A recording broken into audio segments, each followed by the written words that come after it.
Hello, everyone, and welcome back to the latest edition of the Jake's Take with Jacob Elliott Show podcast. I'm your host, Jacob Elliott Show, the chief content producer and writer of JakesTake.com, a pop culture entertainment news website. Now, if you're watching us on YouTube, please give us a thumbs up and please subscribe to my channel.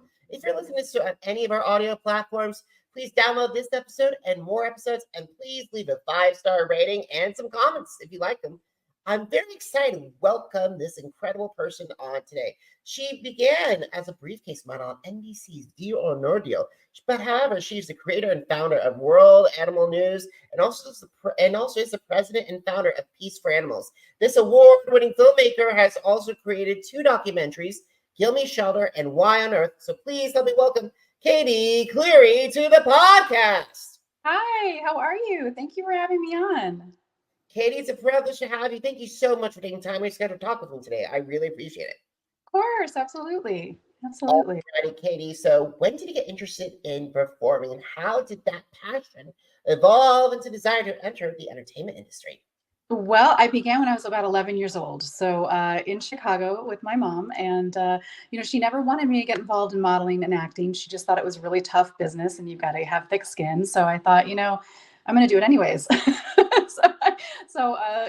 The first thing I did was walk into Elite Models, and I was young at that time. And, they signed me to their kids division, Stewart Talent, in Chicago. So that's how it all began. And, I started modeling, 11 to, let's see, I retired when I was about 35. So, and really dove into the animal welfare work. But my passion was always animals and raising awareness for endangered species, specifically big cats. And now we've graduated to rhinos and elephants and orangutans and all the threatened species around the world.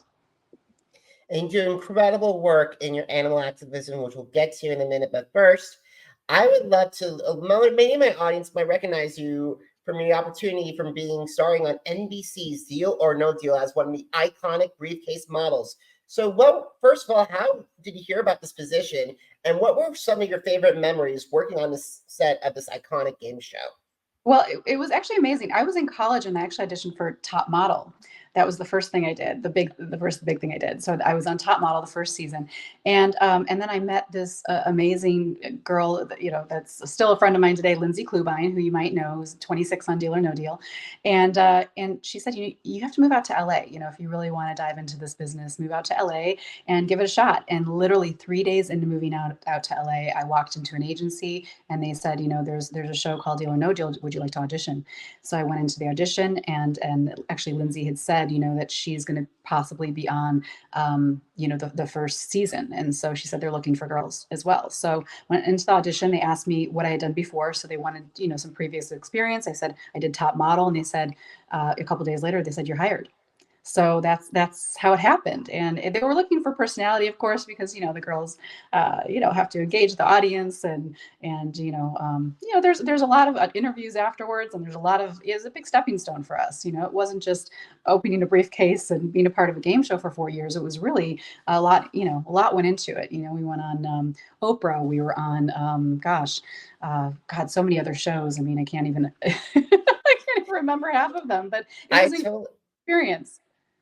Absolutely. Now, here's the thing. You guys are so much a part of game show moments, like no matter the biggest lows of defeat to the biggest wins in game show history. And seriously, the iconic models entrance is probably one of the most iconic, is always like the iconic entrances of a game show. So it was really cool seeing you work with Howie and try to make people's dreams come true, and unfortunately make some of their nightmares come true as well. Gosh, yeah. I had the million several times. I think somebody picked it once, but 4 years was a great run for Deal or No Deal on primetime, and it was great working with Howie and all the girls, and and starting out on Top Model was also amazing. So that kind of started me in entertainment, leading me to do different TV shows and movies and campaigns and you name it. Yeah, we did it all. Awesome. And I got to say, those two are wonderful stepping stones. But also, the thing is, you just alluded to it, and you also had the opportunity to work on several iconic TV shows of the 2000s and 2010s. I'm talking about American Housewife, Chuck, How to Get Away with Murder, Rules of Engagement, and 2.5 Men. So, what were some of the lessons that you learned from these experiences that helped you grow as a performer? Well, honestly, it's just working with different people and personalities and being able to gain experience on set. I think that was key in order to lead me to what I'm doing today is directing and producing documentaries, to help animals around the world. So it really gave me that experience and just to meet some amazing people that share the same passion as me as well. There's some great celebrities that are using their platform for the greater good. And that's really what my focus is now. I feel like entertainment can be it can be daunting. It's a tough industry, and if you can use that to help people, animals, the planet, for a greater purpose, I think that's really the key. I really respect people that and celebrities in the business that do that. And that brings me to my next question. So I would love to learn about how you became the creator and founder of World Animal News, and also the founding Peace for Animals, and how these organizations started. Well, it was about 2012, and I just had this epiphany that I needed to do something more that had to do with my passion. So I thought, no one's ever founded a news network for animals. Maybe I should start World Animal News. It just was the first thing that popped into my head.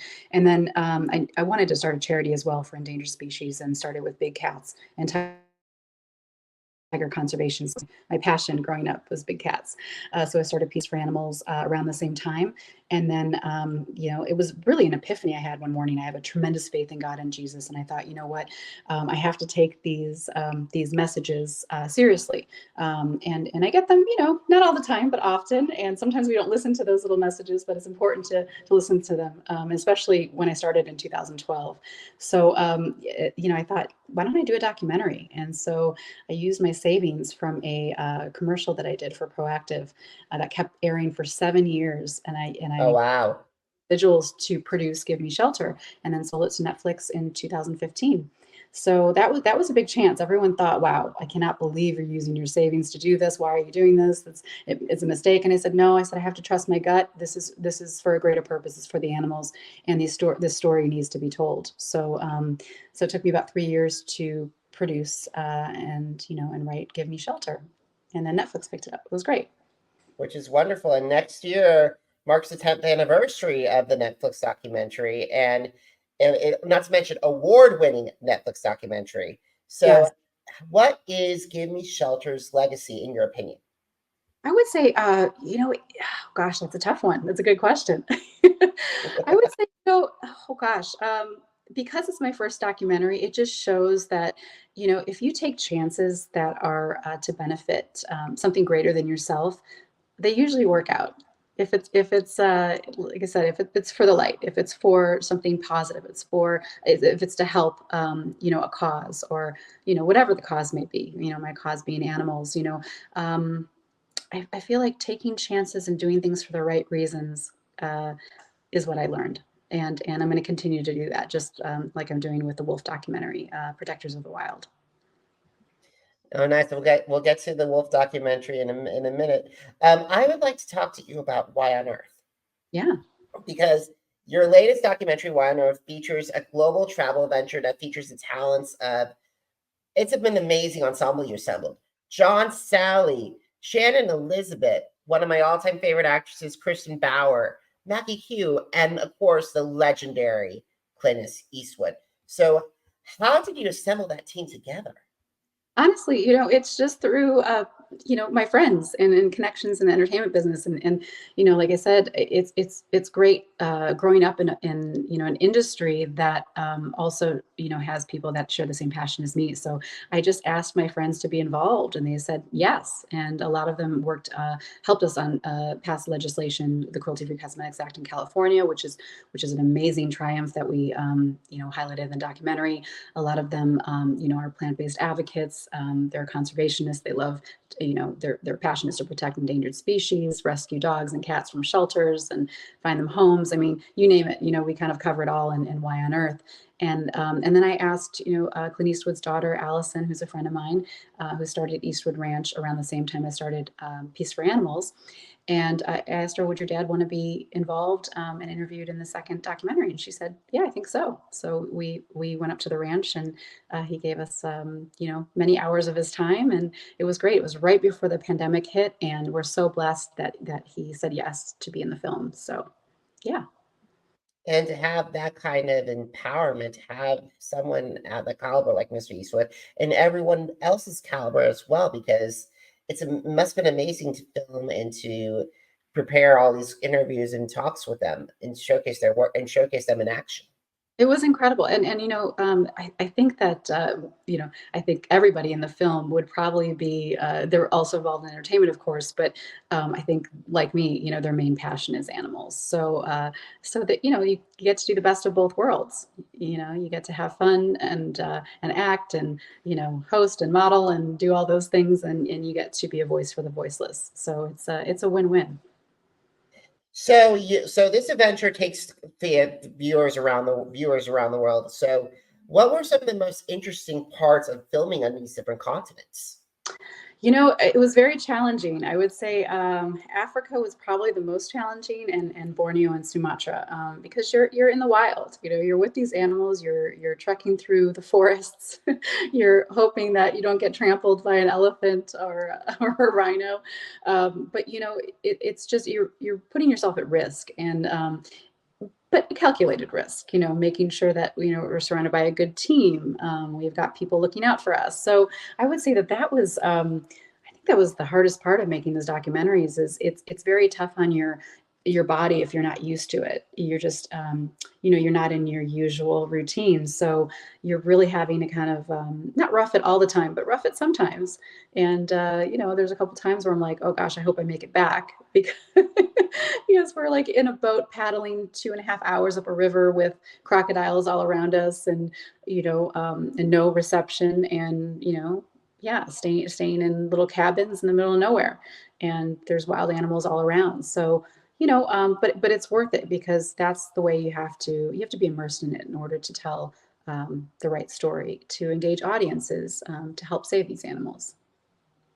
And not only, but here's the thing: there is a big plus side to this, is that you get to see these magnificent creatures in the wild, and like some of them up close. So, Mhm. what was that? What was your and your crew's reaction when you were able to see these creatures up close and personal? Well, I would say starting with elephants in Kenya, all the orphan elephants that were orphaned because of the ivory trade. Their parents were killed for something that has no medicinal purpose, let alone to make little elephant trinkets and sell them to the East, in China. It's heartbreaking. And this is just getting worse, and especially around COVID, there was no eyes on the ground because there was no tourism. So when there's no tourism and there's no eyes on the ground, then the poachers act. And so a lot of elephants and rhinos were killed. So elephant ivory is made out of the same thing as your teeth. Basically, it's just a fancy name.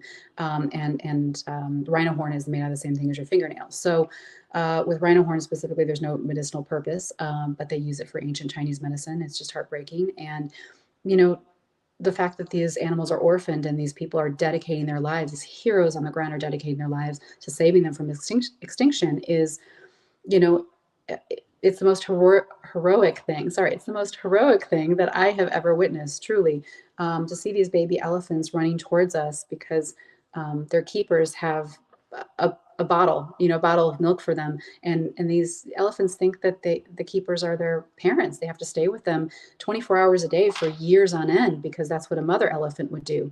So it's just, it's heartbreaking to me that, we have to be in the situation. These heroes on the ground have to be in the situation. They shouldn't be. I mean, their mother should be taking care of, these elephants, not humans, right?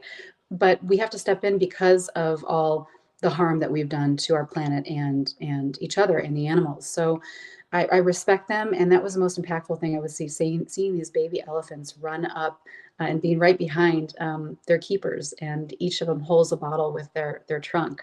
I mean, I was in awe. I started crying.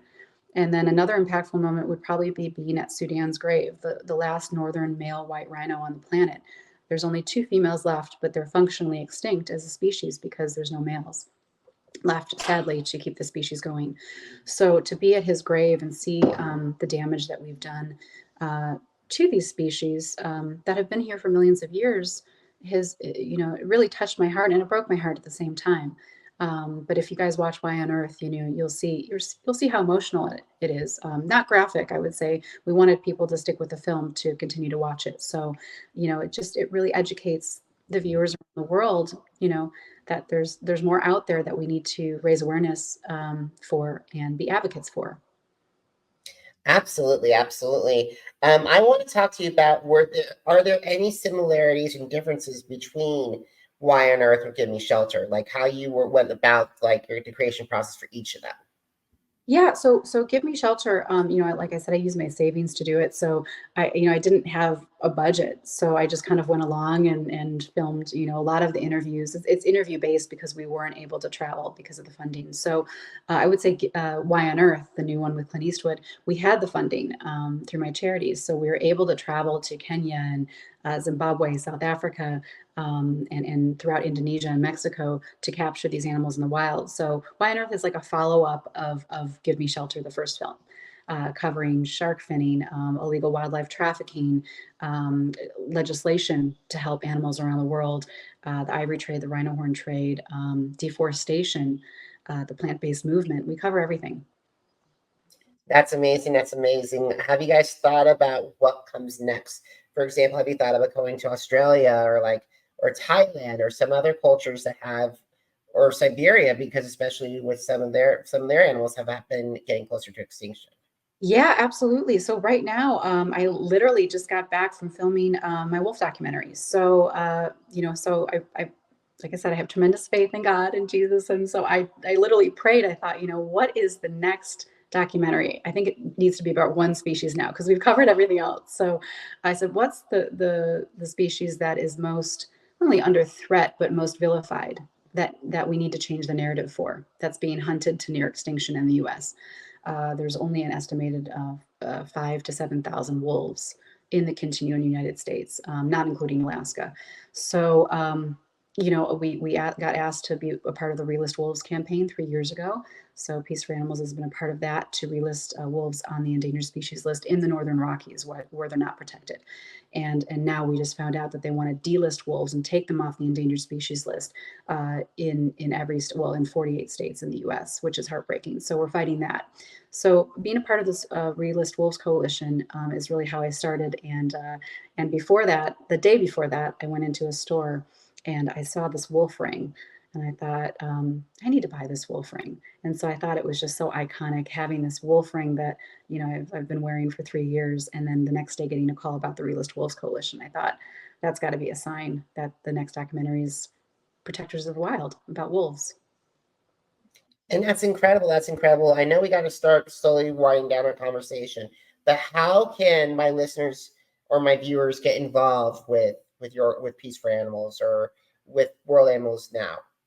Yeah, so World Animal News, we do breaking news stories every single day, throughout the world. So work on legislation, the plant-based movement, endangered species, you name it, farm animals, adopting, not shopping, rescuing animals from difficult situations. So we cover it all. And you can go to worldanimalnews.com or follow us on Instagram and throughout, our social media platforms. And we'll bring you the latest breaking news. And then Peace for Animals, if you would like to donate to Peace for Animals, that's probably what we need most help with now to finish our wolf documentary. So visit peace4animals.net and look out and watch Why on Earth, Give Me Shelter, and look out for Protectors of the Wild. Awesome. And Katie, where can they find you as well on social media? Yeah, you could find me on Instagram at Katie Cleary 11 and Twitter and Facebook as well. Awesome. So, guys, have you missed an episode of the Jake's Take with Jacob Elliott Show podcast? Visit our channels on Amazon Music, Apple Podcasts, iHeartRadio, Podchaser, Spotify, and Spreaker. Jake's Take with Jacob Elliott, JACOBELYACHAR. Now, are you on social media? Because I'm on social media too. Facebook, Instagram, Threads, Twitter, TikTok, and YouTube. Jacob Elliott Show, JACOBELYACHAR. Want to know what's currently going on with America's Got Talent? Want to find out who won Masked Singer Season 12? Want to find more interviews and also my music reviews? Visit the blog that started it all, jakes-shake.com. Once again, jakes-shake.com. Katie, thank you so much for taking time in your schedule to talking with me today. And I really enjoyed learning about your cause. And I really hope that people come and help support our endangered species on this planet. Oh, thank you so much. God bless you. Thank you for having me. Thank you. Thank you very much, Katie. And guys, thank you so much for watching. Thank you so much for listening. Until next time, have a great one, everybody. Goodbye.